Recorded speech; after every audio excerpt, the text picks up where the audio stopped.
loving me, I loving you.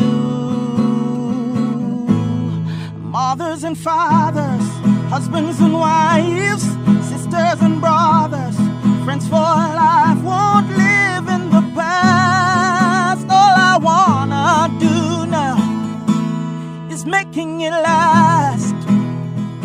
The only way we can have lasting relationships is if we make a deliberate attempt to work at them.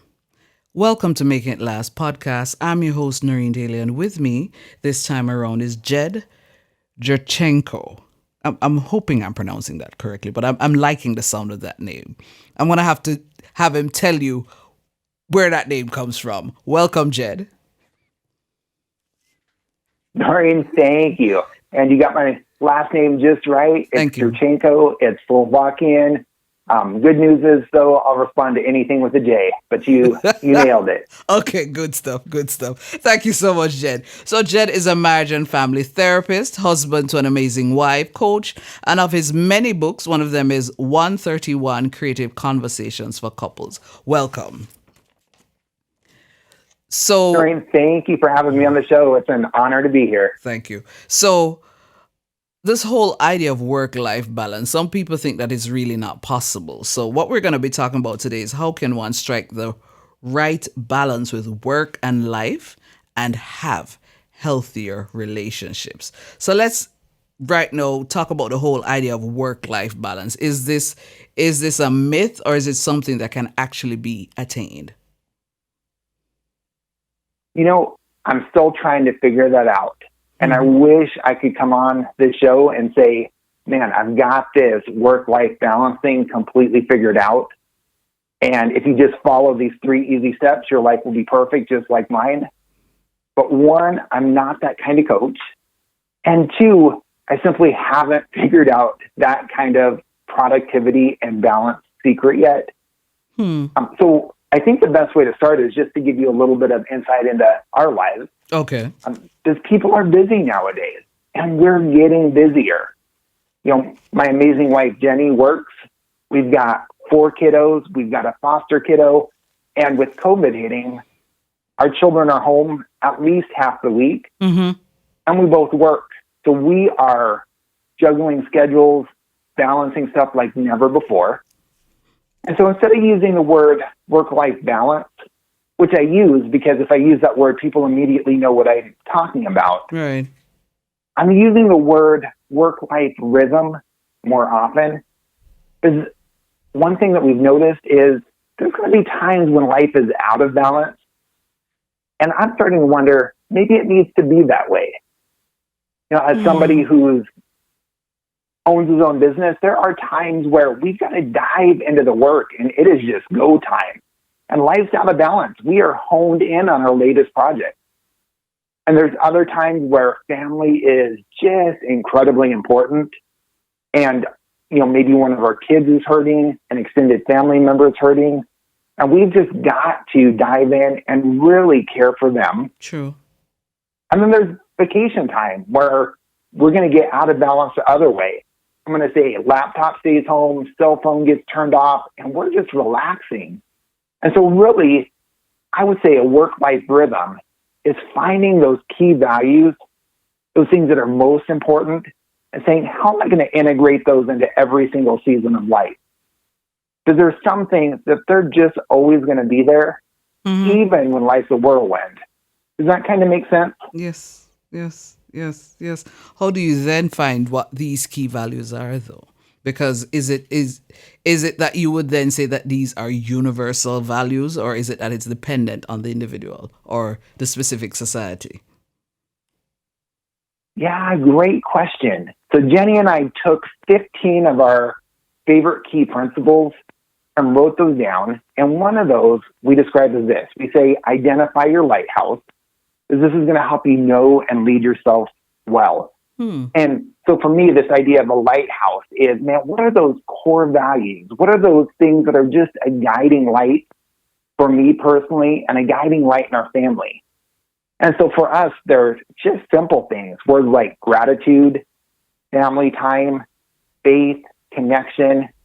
There's a lot of talk about having a mission, vision, values. Mm-hmm. And when I hear words like that, I almost get overwhelmed because I think, man, this is big and heavy. But it doesn't have to be. It can be light and fun. Mm-hmm. So your lighthouse is, man, what are those things that guide you? And you know this. This is easy. It's already there. You just got to look and say, man, what are those number one priorities in my life that are already in place? And so for me, one of them is connection. I'm the author of the book, 131 Creative Conversations for Couples. I like connecting, and my relationship with Jenny is hugely important. And so one of the things that I established is connection moments into the day. And I would even just call them 1 minute connection habits. Mm-hmm. Can I tell you a little bit more about that? Yes, go right ahead. Awesome. So here's my 1 minute connection habit story. I love to write, and I start each day by waking up, I'm opening my laptop, grabbing a cup of coffee, and writing my next book. About 3 years into this, Jenny said, Jed, I love that you write. But man, when you do it, it's almost like I don't exist. You just tune me out. Wow. I thought, you're right. We've got 4 or 5 kids in the home. That's the only way I get anything done is to tune the rest of the world out. But Jenny had a point. So I said, I'm going to set this new connection trigger. I said, from here on out, first time I see Jenny in the morning, I'm going to shut my laptop, and the two of us are going to pause to connect. It might be a minute, it might be 5 minutes. We're going to have coffee together. We're going to talk about our day. Some days Jenny is busier than I am. I shut my laptop, go to connect with her. She gives me a hug, and she's like, Jed, I got to go. And all of a sudden, she's caught up in the whirlwind of light. Mm-hmm. But I'll tell you, never again has she come and said, Jed, I don't like that you tuned me out. Mm. It's become one of those values of no matter how busy life gets, we're always going to have connection moments. We're going to always incorporate that key value into the day. And that's really what I encourage families to do, is find those principles, those things that matter most, and figure out how you're going to create 1 or 2 minute habits to intersperse those key qualities into every single day. What the other, because you said you had a list. Continue with the list of the different values. Absolutely. Mm-hmm. So another one of our values is gratitude. And we start off every morning at breakfast. And we're not 100% on this. I'd say we're probably about 80 to 90. But every time we sit down and do breakfast together, we go around the table and we simply share 3 things we're thankful for. Nice. And I would say it takes anywhere from 3 to 5 minutes. But man, it's been a powerful connection moment. And it's been a time where we all practice gratitude together. And again, that lighthouse, that core values, they're no matter how busy we get. I know you've been enjoying the conversation, but we're going to take a little break and get a word from our sponsor. Does your business lack branding? Having difficulty realizing your vision? Look no further. Splinth Brand Design Consultancy specializes in developing personal and business brands.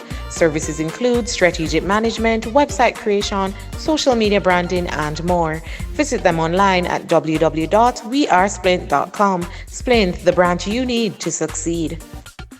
I'm listening and I'm saying, I wonder how many couples or how many individuals sometimes just sit and think of just how some of the little things that we do, things that won't take a whole lot of time, what difference it can make. Because you've inadvertently, even though we started talking about work-life balance / work-life rhythm, you've basically been sharing just how much better your relationship has been because of these different things that you're doing. Absolutely. And I found this works at work as well, as far as just getting in that rhythm. Writing is one of my key priorities. It's one of the things that I do. Mm-hmm. And for years and years, I wanted to write a book, and I got stuck. I couldn't do it. I'd start writing, and then I'd think, my spelling and grammar is not great, so I'd study spelling and grammar. I would think I don't have a social media following, so I'd go to get a social media following. Then I heard 2 words on a podcast. I heard writers write. And that was my aha moment. Like, it seems so obvious, right? It's like, duh, course writer's right. But all of a sudden I was like, well, that's why I'm not getting my book done, because I keep getting distracted by all these other things. Mm-hmm. So the next morning I set my alarm for 5 a.m., woke up, brewed a pot of coffee, opened my laptop at the sticky dining room table, and began to write my book. And I did the same thing the next day and the next day and the next day, and really developed this writing habit. So fast forward 6 years, I still do the same thing in the morning. I wake up at 5 a.m., I brew a pot of coffee. Only thing that changed is that we've got a cat, and the only time the cat wants attention is early in the morning. So I hang out with the cat for 5 minutes, and then I sit down and I start writing my next book. And so what I'm learning is developing these habits, these tiny habits, really adds up and compounds over time. And the trick to it is taking that new habit that you want to insert in your day and attaching it to an old habit or routine. So when it comes to writing, you know, I used to wake up early in the morning, brew a pot of coffee, and then do whatever. I really got in the rhythm of writing when I said, I'm going to attach that to my coffee brewing. And so now, you know, when that coffee starts brewing, the smell of coffee hits the air, I can feel my creative brain going, because that's the trigger. When Jenny walks down the stairs in the morning, first time I see her, that's the trigger of I'm closing my laptop, we're connecting. And that's really how we find that balance.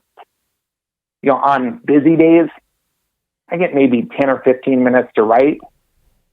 On my dream days, I can sit down and write for a couple hours. But it's really getting in that rhythm of I'm going to keep doing the work, even when everything's not balanced the way that I want it to. I'm still going to hone in on what's most important. And for me, that's what made all the difference, is just getting in that regular rhythm of focusing on the most important things. Man, there's a lot of urgent things out there and a lot of things that want to distract us and pull us off track. Does that make sense? It does, but how do you keep on track? Because with the best of intentions sometimes, and I'll use myself as an example, I will say to myself, I know that I can slow down. I know that I can make an effort and spend more time with my mom because she doesn't live with me. So I can at least make an effort at least once or twice. But I find that once work starts and I get into the rhythm, so to speak, of work, and because if I don't make a deliberate attempt or even schedule it into saying, okay, I will go see her on a Monday, I'll go see her, it just does not happen. But in my mind, it doesn't mean that my mom is less important. Yeah. But she's not feeling it, right? And I would say I've been in a similar situation, because I remember Jenny saying, Jed, I feel like your writing is more important than me. Now, that's never been true. You know, Jenny has always been the number one thing in my life. But she didn't feel it until I shut my laptop and took that time to connect with her. And that made all the difference. So I think the key is finding, okay, how do we show this to your mom? How do we make her feel that connection? Yeah. It is a work in progress. And you know, I am trying to do better. But part of the challenge for me is the different roles that I play. So I juggle a lot of things professionally and personally. So I believe it is really finding that rhythm. And what I've tried to do, and to make sure that if she doesn't see me any other time, I spend time with her on a Saturday. So most of the day on a Saturday, I'm with her, sitting beside her. We might not even be talking, but I think just sitting with her is for us a connection moment. So I am trying. I love that. And so it sounds like you found that rhythm that works, where you're saying, yeah, I can't find that balance where we're connecting as much as we want to, but I found that rhythm of Saturdays and simply sitting together. Yeah. And I'm wondering if that's kind of what works. It does, because I remember I had a friend with me recently, and I, when I left, I said to her, I said, you know, I sense that even if my mom knows that she isn't gonna see me during the week, at least if on a Saturday I'm with her, I believe it makes a difference, because I can see it in her facial expression. I can just see in terms of just how she is. And for me, it makes it, for want of a better word, worthwhile for me. So I make an effort, because even though I could be doing other things, I only do those other things when I really have to. But I try to make sure, no, on a Saturday, that's the day I go and I visit my mom. Yeah. So I'm trying. I love that. And I think that's everybody's challenge right then and there, almost exactly what you said, because we now live in a society where nothing has to be done. Right. I mean, there is, right, as most of us know, endless amounts of work to do. In my case, there's always another book that can be written. I would imagine in your case, there's always another podcast episode you can do, another blog post. Even for people in corporate jobs, that world never ends. And then at home, I think there's mommy and daddy guilt of, I should be spending more time with my kids. Right. And then for anybody who has older parents, there's that guilt of, I should be spending more time connecting with my parents. And the truth is there's not time to do it all. There's only 24 hours in a day, no matter how badly we want there to be more. And so I think the key is to do exactly what you're doing, which is to get in that rhythm of finding something that works and that steady pattern and holding on to it. I know you've been enjoying the conversation, but we're going to take a little break and get a word from our sponsor. For all your events, such as educational forums, workshops, book launches, weddings, and more, contact Noreen Daly, the ultimate MC and event host. Visit noreendaly.com or follow her on Instagram at Noreen Daly Jam. Noreen Daly, creating long-lasting memories. Any final thoughts as we're wrapping up, though, Jed? Anything that you wanted to share that you just didn't get an opportunity to just yet? Go right ahead. Yeah, this is perfect. I would say keep going, keep finding your rhythm, keep pushing forward and experiment with it and have fun with it. Now, I wish I had this down and could say, man, you reach a point where you feel like you're doing everything you want to do, but it is an ongoing process. So find those key values, find that lighthouse, and then set up those tiny habits, play with it, find something that works, because it really is possible to, even in the hustle and bustle of life, just get in a good rhythm. Yeah. Thank you so much, Jed. It was a pleasure. Noreen, thank you. It's been an honor. Ladies and gentlemen, if it is that we continue to beat ourselves up thinking that we're not finding that striking that work-life balance, I think I'm liking what Jed said. Find that work-life rhythm, because even thus that change of word makes a difference. This was Making It Last podcast. I'm your host, Noreen Daly. Until next time. Making it last is all I care to do. You loving me, I loving you. Mothers and fathers, husbands and wives,